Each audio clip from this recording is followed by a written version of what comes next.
So let's just dive right in. A theory is defined as an integrated set of explanations about the political and social worlds.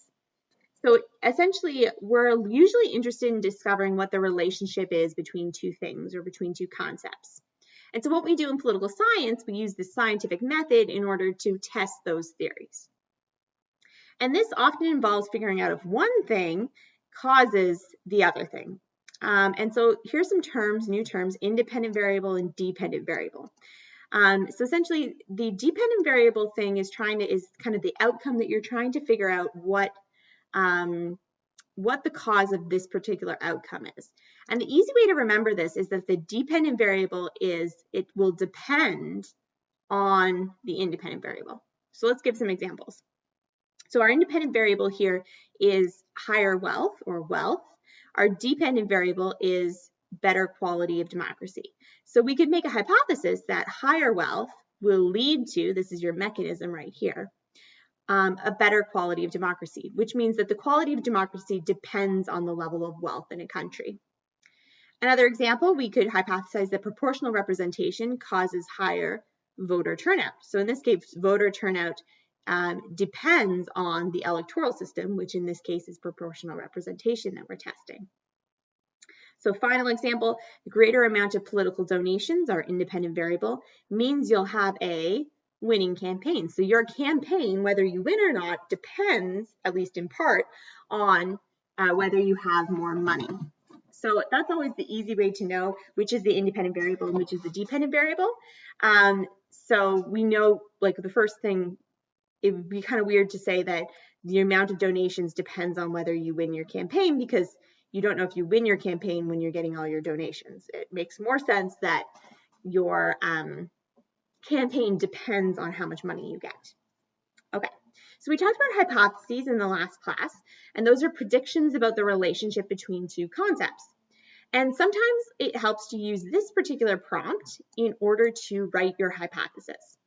So I predict that higher, lower, better, weaker of the independent variable is going to lead to higher, better, lower, weaker of the dependent variable. So let's think back to the examples that we did last week.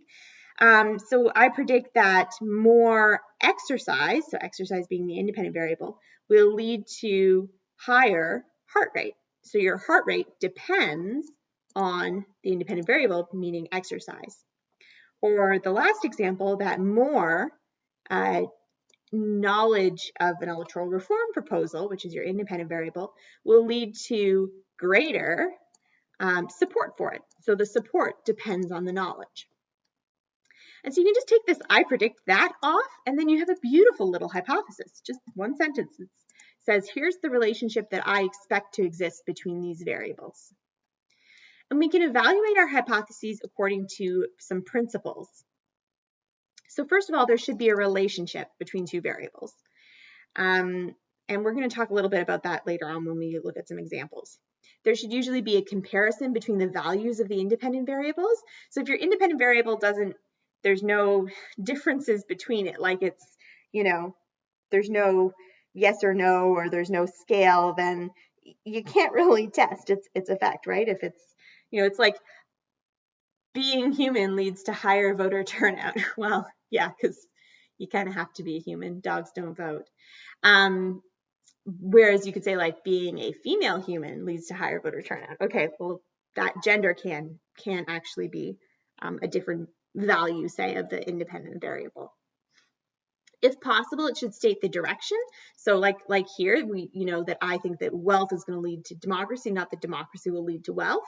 Although you could flip that around and make a hypothesis that the quality of democracy will make a country more rich.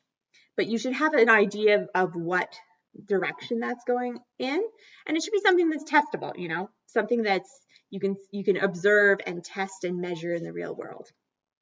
So if we were in class, I would get you to write some hypotheses and then we'd talk about them together, but we're not. So you can take a second, pause the video, and try writing out some hypotheses, and then come back and I'll tell you kind of what I would have written.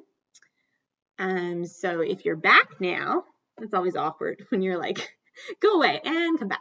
So you might have written out some hypotheses. So let's go through what I would have written. So I might have made a hypothesis just based on what I know from general knowledge.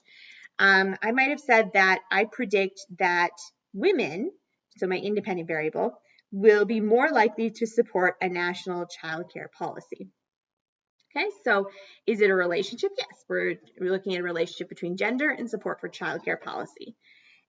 Is there different independent variable values? Yeah, you could be man, you could be woman.